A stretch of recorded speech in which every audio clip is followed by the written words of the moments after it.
Da ƙarshe.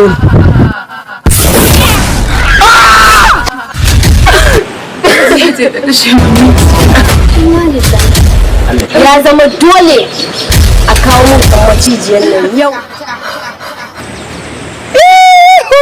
Sa'a dai sa'a. Dole na ɗauki mataki akan wannan. Assalamu alaikum. Wa alaikum assalam abokina. Ya ne a garin? Lafiya. Sabe kake kallo ne haka da ranar nan haka? Wallahi ka bari kawai abokina. Fim ɗina nake kallo. To na yi fim jama'a sun ƙi su kalla shi ne na ce bari in zo in kalla abuna ko na wuce ta kai shi. Ni fim kashe miliyan 2 amma jama'a sun ƙi su kalla. Ai gwaran kalla abuna ko na wuce ta kai. To menene sunan fim din ko za a taimaka a gaya mutane ko za su je dan duba su kalla? Ya kamata su kalla wannan makudan kuɗaɗe da kashe. Ga fim nan ya ƙi tarandin gaba ɗaya fansar michijiya sunan fim ɗin. To jama'a kuna bi yana da fim mai suna fansar michijiya. Za a same shi a YouTube mai suna Hausawa Hausa TV. Ka gaya musu ko za su taimaka su kalla.